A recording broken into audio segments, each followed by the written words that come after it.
Good afternoon. I'm Dr. Yatin Mehta, and I'm going to talk about escalation of antifungal management in invasive aspergillosis. Three classes of antifungal agents are available for the treatment of aspergillosis: polyenes, azoles, and echinocandins. Which one or ones to use are dependent on the host's immune status, organ function, mainly kidney and liver, and prior therapies. For initial therapy of invasive aspergillosis, voriconazole is widely recommended. Combination therapy with an azole plus an echinocandin should be considered in patients with severe aspergillosis diagnosed by culture, galactomannan antigen, or histopathology. However, because of the lack of definitive data showing clinical benefit from such a combination, some experts prefer to start with monotherapy in these situations. For patients intolerant to monotherapy with voriconazole due to severe reactions or side effects, lipid amphotericin B could be used. In patients who have significant renal impairment and who therefore cannot tolerate voriconazole due to the cyclodextrin vehicle in the intravenous formulation that accumulates in patients with renal impairment, isavuconazole can be considered, especially in patients who are also unable to be given amphotericin B. The species of aspergillus is important when choosing initial therapy. This is because in the face of developing problems with antifungal resistance that is now being detected with increasing frequency, it is recognized that such findings are much more likely to occur with certain aspergillus species. For example, Aspergillus teres has high MICs to amphotericin B.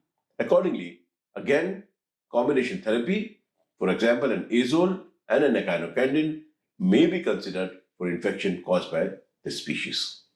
When salvage therapy is required in patients in whom infection has emerged or progressed despite antifungal prophylaxis, the rapidity, severity, and extent of infection should be considered, and the emergence of a new pathogen should be excluded.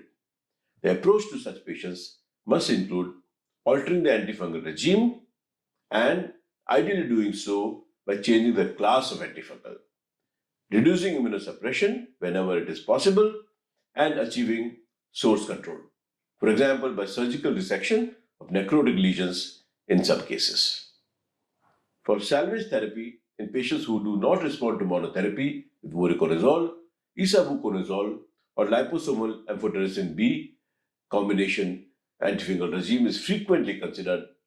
In such patients, adding an echinocandin to an azole or liposomal amphotericin B has been attempted. There are no clinical data to support the use of amphotericin B with triazoles for combination therapy. Recently published literature suggests that among the 277 patients with documented, proven, or probable invasive aspergillosis, 6 weeks mortality was 19.3% for combination therapy with an azole and an echinocandin compared to 27.5% for monotherapy, suggesting a trend towards improved survival with combination therapy.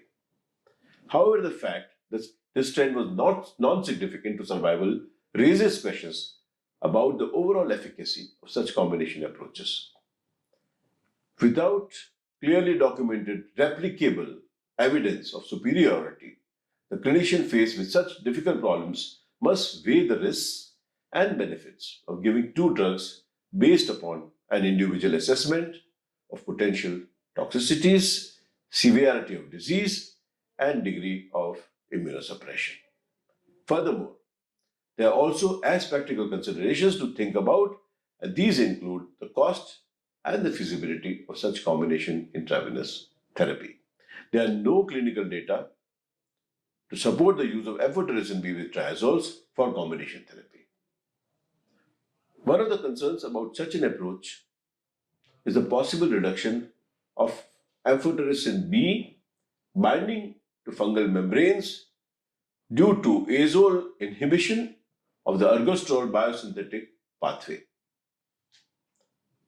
The duration of antifungal therapy is dependent upon the location of the infection, the patient's underlying disease, the need for further immunosuppression, and the response to therapy. Antifungal therapy is generally continued until all signs and symptoms of the infection have resolved. The minimum duration of therapy is 6 to 12 weeks, but for most immunosuppressed patients, antifungal therapy will continue for months or even years in some cases. There are no data on the optimal duration of combination therapy. In one trial of combination therapy, the echinocandin was given for 14 days before step down to an azole monotherapy. Whenever possible, the degree of immunosuppression should be decreased as an adjunct to antifungal therapy for the treatment of invasive aspergillosis. In addition to antifungal therapy, surgical management to debride necrotic tissue may be appropriate as an adjunctive therapy in some complex cases with chronic necrotizing disease. Patients with hematological malignancies and hematopoietic cell transplant recipients are rarely appropriate candidates for surgery. Surgical complications in this setting are frequent and include bleeding, often due to the associated thrombocytopenia. Secondary infections, including empyema and non-healing wounds. Surgery is recommended for localized infections that are easily accessible for debridement, for example, invasive rhinosinusitis or localized cutaneous disease. In summary, whereas the initial antifungal management options for invasive aspergillosis are well understood, choices for escalation in the face of difficulties are not.